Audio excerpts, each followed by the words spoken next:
नर्मदा नदी के तट पर पेड़ रहे ओही पर चिल्होर रहे हो। ए राम नीचवा एगो सियारिन रहे, दोनों में बड़ा यारी रहे हो। ए ललन ओही के नीचवा सियारिन रहे, बड़ा दोनों में यारी रहे हो। नदी के बगल में एगो गांव रहे, पंचवटी नाम रहे हो। ए राम बड़ी सुंदर राजा एगो राज्य में त बड़ा नगरी खुश रहे हो। कुवार के तिथि अष्टमी दिन रहे, जीवती बरात रहे हो। ए राम नारी सब करेली जीवतिया त सब में बड़ा प्रेम रहे हो। ए राम सब नारी करेली जीवतिया त सब में बड़ा प्यारी रहे हो। सियारिन और चिली मिली संपर्क कैली हमहु जीवतिया करब हो। सियारिन और चिल मिली संपर्क कैली हमहु जीवतिया करब हो। ए रामा ओही दिन एगो व्यापारी गईले, राम के प्यारे भइले हो। ए रामा ओही दिन नदी के किनारे गईले, राम के उ प्यारे भइले हो। कथा कहीं जीवित वाहन के पंडित हम सुनबी हो। ए पंडित कहीं रउआ कथा मन लाई त जीवित वाहन कथा सुनब हो। भूखल सियारिन जब मांस देखली, भूख नाही रोक पवली हो। ए रामा ओही दिन व्रत यापन तोड़ी दिहली, जीवती के व्रत नाही कैली।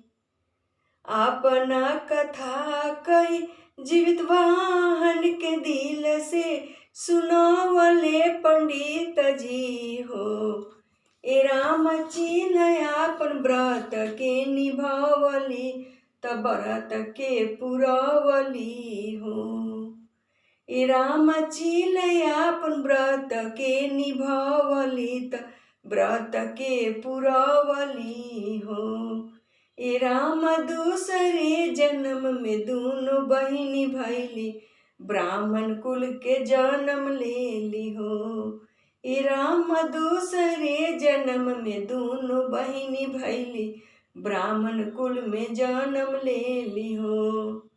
कथा हम सुन पंडित जीवित वाहन के रउआ कथा सुनाइनु हो। ए पंडित कही कथा जीवित वाहन के दिल से हम सुनबी हो। भास्कर के चीला बेटी बड़ भैली, छोट सियारिन छोट भैली हो। ए ललना सियारिन के नाम पढ़ कपूरावती, त बड़ की सिलावती हो। भास्कर पिता बेटी के लालन कैले, अवरु पालन कैले हो। ए ललना पंचवटी राज के बियाह कैले, दोनों बेटी दान कैले हो। ए राम पंचवटी गाँव में बियाह कैले, दोनों बेटी दान कैले हो। सिलवटी के सातों गो पुत्र भैले, कपूरावती के एको भैले हो। ए ललना सिलवती के सातों पुत्र राजा भैले, कपूरावती के एको ना बचे।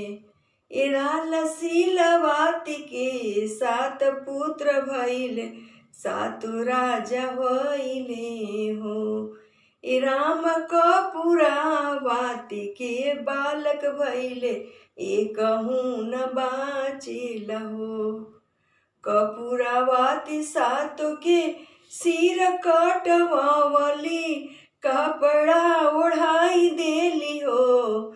ए ललना सातो सिर भेज देली सिलावती के घरवा, त जीवित के कथवा सुनत रहली हो। ए ललना सातो सिर भेज देली सिलावती के घरवा, त सिलावती कथा सुनत रहली हो। ए राम सातो सिर जीवित जोड़ दिहले, जीवित वाहन जोड़ दिहले हो। ए राम सातो सिर जीवित जोड़ दिहले, जीवित वाहन सातो सिर जोड़ दिहले हो। ए राम भोर भइले देखली जब चिलत, मन में बड़ा व्याकुल भइली, मन में बड़ा रोदन कैली हो। ए बागा काहे रउआ ओही रे बहिनिया के, सातो गोरवा पुत्र दिहनी हमारा के एको नाही हो। ए राम सातो सिर जोड़ी दिहले जीवित वाहन, सुनी कथा जीवित के हो। जौन सिर कटले रहे फल फूल मेवा भइले, राम बाबा जीवित वाहन के कृपा से हो। ए राम सातो पुत्र घरे अइले, गोदी में तमाई के लिपटी गइले हो। ए राम सातो पुत्र अइले जीवत वाहन के दीना, तमाई से लिपटी गइले हो। मैं एक छोटा सा अपने से गाना बनाई हूँ जीत वाहन पर, जितना हो सका। जो भी गलती हुई होगी उसके लिए मैं क्षमा चाहती हूँ।